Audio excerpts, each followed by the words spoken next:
All right, welcome back. All right, so now we've established that 5G, the hub is in Wuhan, right? We've also established that there's a lot of smog, there's probably hardly any exposure to the sun. And then you've got this virus that is, excuse me, I got an itch again.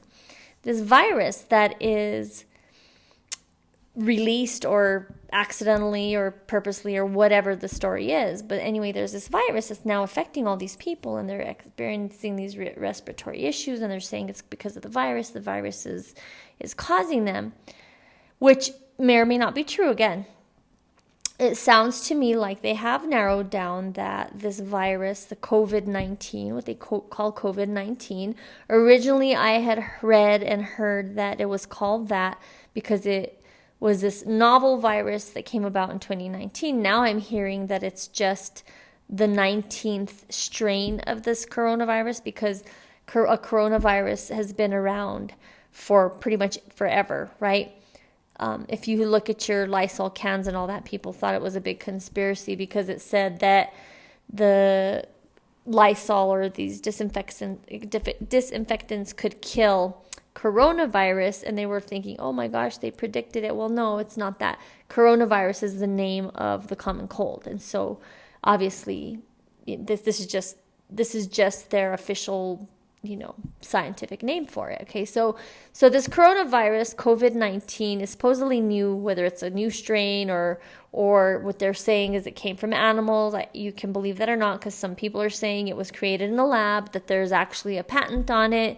I'm not sure if it's the same strain that has the patent or not, but again, for purposes of what we're talking about, is almost irrelevant. Because what is relevant is who it's affecting and why it's affecting them, and how this relates to 5G and how it relates to overall health, and then how you can ultimately protect yourself from any of this if you're worried about, this virus, which I think we all should be. I think we all should have a healthy amount of, and I mean not fear, okay, but concern over any virus. That way we will take the proper precautions for ourselves. I mean, how many people do we know get sick all the time? And, I'm constantly harping on people about taking vitamin C to prevent it. They don't take it and then they're sick all the time. Well, you know what? It's just smart, right, to take care of yourself. It's just smart to take certain supplements if necessary, or get outdoors, which we've talked about and we'll talk about more. Okay, so 5G is also, so what are the two things in common, right? 5G and smog and corona, all in this one hub, right? Well, 5G, so initially people were saying it's not the coronavirus that's killing them, it's not the coronavirus that's making them sick, it's solely 5G, like there's not even a virus. For what I'm learning is that there really is a virus, and it affects the respiratory system. But what 5G does is it weakens the immune system, and it makes it much more likely to create pneumonia-like symptoms or pneumonia. And one of the things that they were saying initially, and I don't believe this has changed, is there's a alveoli receptor in the lungs of everybody. We all have these receptors, and certain viruses or certain pathogens, certain toxins can trigger these receptors to kind of overact or overreact, sort of like the media and everybody right now, right? Okay, so what they're saying about this receptor is that, and this is why it sounded kind of racist about that this was like a virus that was designed to attack the Chinese, or that it was only attacking the Chinese.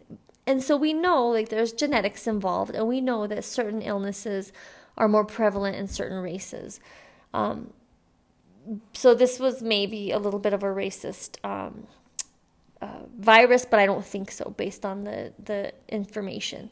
Because these receptors are increased in people who smoke heavily, and in the Chinese as a race, but I don't believe it's such a huge increase that anyone could really say that it was targeting the Chinese, okay? Maybe.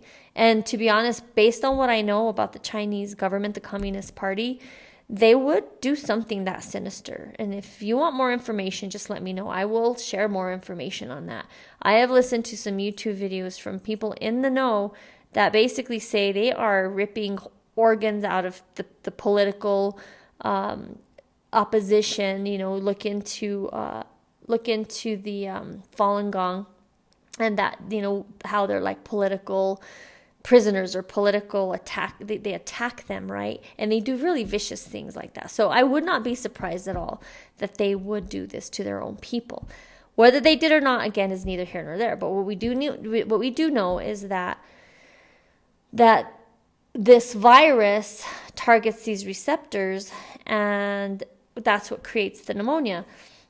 Chinese have more of these receptors than most people, but also smokers have them. So the statistic is that Chinese men, I think it's some outrageous statistic, like 95% of Chinese men smoke, or 90. I mean, it's a really high statistic. You can look this up.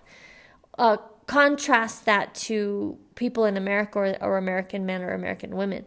15% smoke, right? All right. Now, on top of that, you've got smog, okay? And then you've got 5G.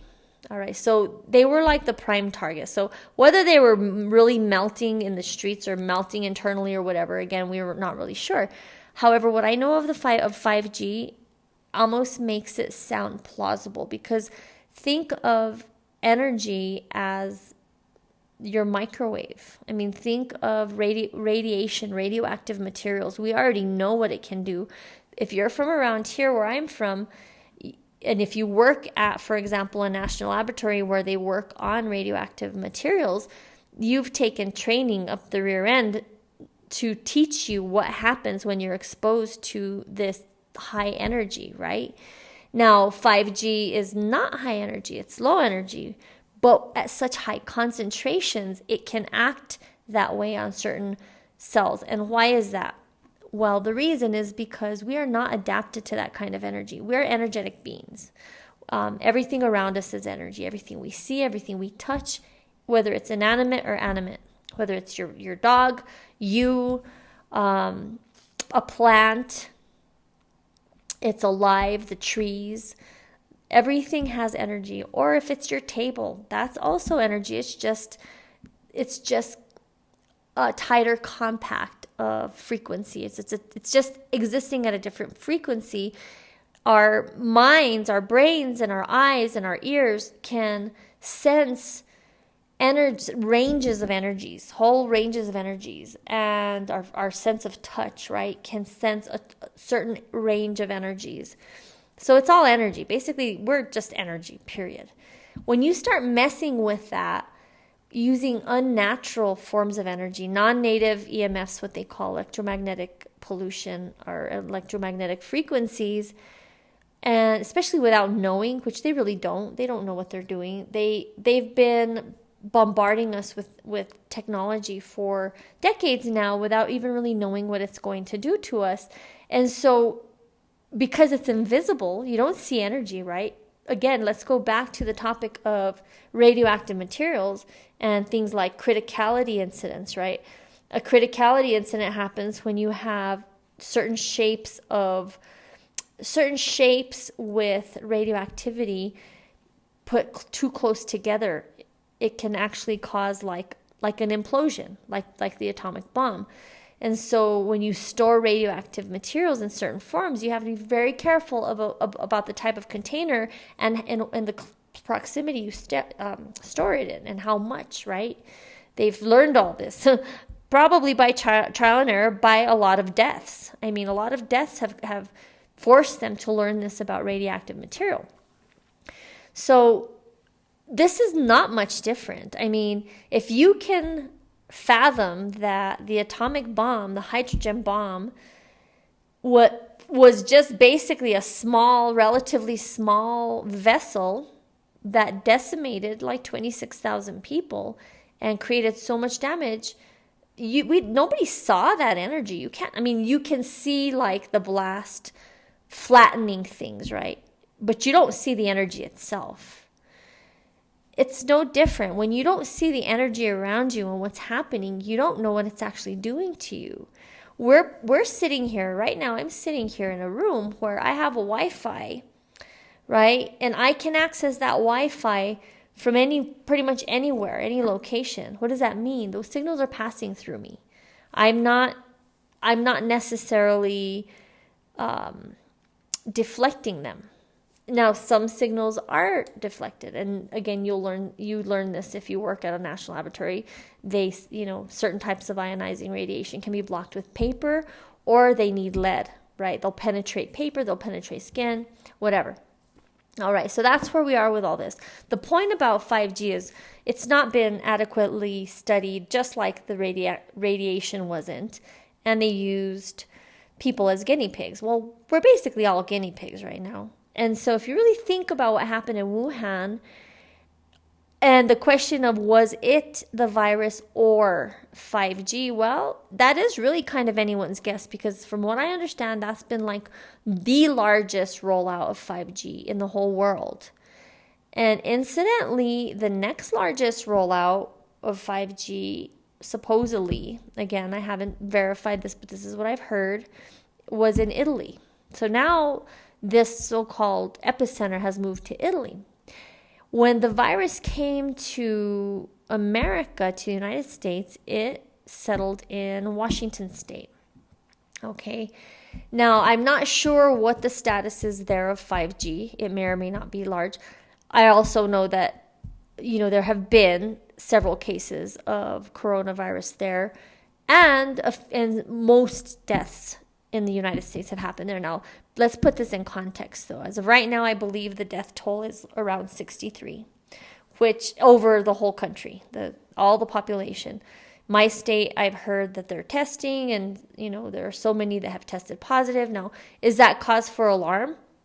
I'm not sure. I mean, are they telling us every time someone is tested positive for flu? No. Should we be alarmed when they are? I mean, we all know the flu goes around. We all know that we're at risk certain times a year, right? At more risk. So I would say that all this testing of this virus without anyone dying, thank God, maybe should not be alarmist. Maybe should not even be reported. Okay, so let's go back to Washington State. The point is that there have been deaths, and most of them have happened there. Okay, what's going on in Washington State? Whether or not it's 5G, maybe there's some 5G, maybe it's mostly a high saturation of 4G. I don't know. Because even though 5G is the big threat, we are constantly at risk of illness, additional illness or of illness, regardless, because we're surrounded by non-native EMFs either way, right? They might not be as powerful as 5G, but they are still nonetheless not natural, and our bodies are not accustomed to them. And if you've heard any of my other videos or read my book, you know that the only energies that our bodies are adapted to come from the sun and the earth. And of course, water, if you're in water or whatever. But beyond that, our bodies have been trying to catch up pretty hard to adapt to all these different technologies. And that includes the light bulb. I mean, that includes just regular electricity that came on board, 100 years ago or so. Now, I'm assuming that our bodies have had the opportunity to adapt to that to a certain extent. But when I say our bodies, I don't just mean, well, like when you're born, all of a sudden you got to adapt to all this. That's part of it, right? So in your lifetime, if there's all these technologies coming on board as you are growing up or growing old, your body is not going to have time to adapt. I'm also talking about generational, right? I'm talking about DNA. I'm talking about babies born with inherent DNA that is going to protect them from these things. So really, I'm going to be focusing on the next few videos on this concept to get it really kind of deeply embedded as to how this virus, if it really is a virus, which as far as I can tell it is, how that could affect certain people or certain groups of people, certain populations more than others. And one of the main reasons I want to share this is so that you can identify whether you're at risk. You're always going to be at risk. Again, unless you live in the mountains off the grid where there's no technology, where there's no cell phone signal, and you're grounding every day and you're gazing at the sun every day, which I will talk about eventually. Unless that is you, you are going to be at risk for all sorts of illness. And maybe if this particular illness is triggering worse symptoms or more likelihood of death in people exposed to 5G, exposed to any kind of non-native EMFs, then we all need to pay attention to this. So even if you're in a city that they have not yet rolled it out, you're still at risk. Okay, so this is what I want to share with you. But before I close out this video, and then I'm not going to do another one probably until tomorrow, but we are going to continue talking about energy. We're going to continue talking about how it functions in your body so that you can really get it through your head that there is something to this 5G situation, whether or not that was why so many people in Wuhan supposedly died, and whether or not so many people in Italy have supposedly died, although I'm reading now that the numbers are pretty much wrong, but there are deaths, right? Maybe not about from coronavirus, maybe from other things that they would not otherwise have died from had they not been exposed to all of this 5G technology or even 4G technology, right? So, but just know before I close this video that I am going to share with you, and I'm going to point you in the direction of certain what they call biohacks, how to protect yourself even if you are in that space. Now, there's some people out there that go way above, and they create Faraday cages in their homes, which, if they can, if they have that kind of passion to do it and the money, then I guess they could. I don't know how we're all going to do that. So I'm hoping to share with you techniques both physically, mentally, emotionally, practices you can do that will protect you from that. And then I'll also talk about just protecting yourself naturally from just viruses, even if it were not related to energy or related to. But I'm going to tell you, once I'm done with this series, you're going to realize that everything is related to it. And the more we are bombarded with these signals, the weaker we're going to become, the weaker our system, the more susceptible we're going to be to everything, not just viruses, but cancers and diabetes, all sorts of illnesses. So my hope is to help you to understand how energy comes into play, and therefore how you can help cleanse your energy and cleanse your body and give your body what it needs, and these so-called biohacks so that you can protect yourself, and maybe also how energy can come into play with dealing with a fear. I don't have a lot of fear. Now, there have been a couple days that I've woken up with a sense of dread, which is kind of bizarre, and I don't like that. But at the end of the day, when I really kind of take a deep breath and pray and do things like that, the fear kind of goes away. So I don't have a lot of fear. But again, I will be sharing tools with you. And I'm hoping that with my partnership with Michelle as well, she can share a lot of that information with you, because she has a whole other level of knowledge and information on how you can cleanse yourself spiritually, which is going to obviously affect the signals that are coming into your body from all this technology. All right, so until tomorrow, or until next time, let's see how long this takes to upload, but until then, just kind of think about that and maybe do as much research as you can. But again, be careful with mainstream sources. They are not there to tell you the truth.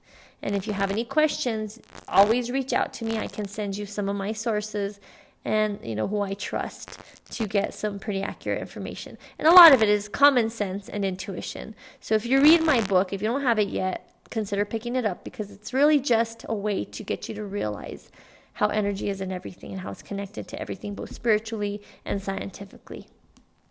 Have a great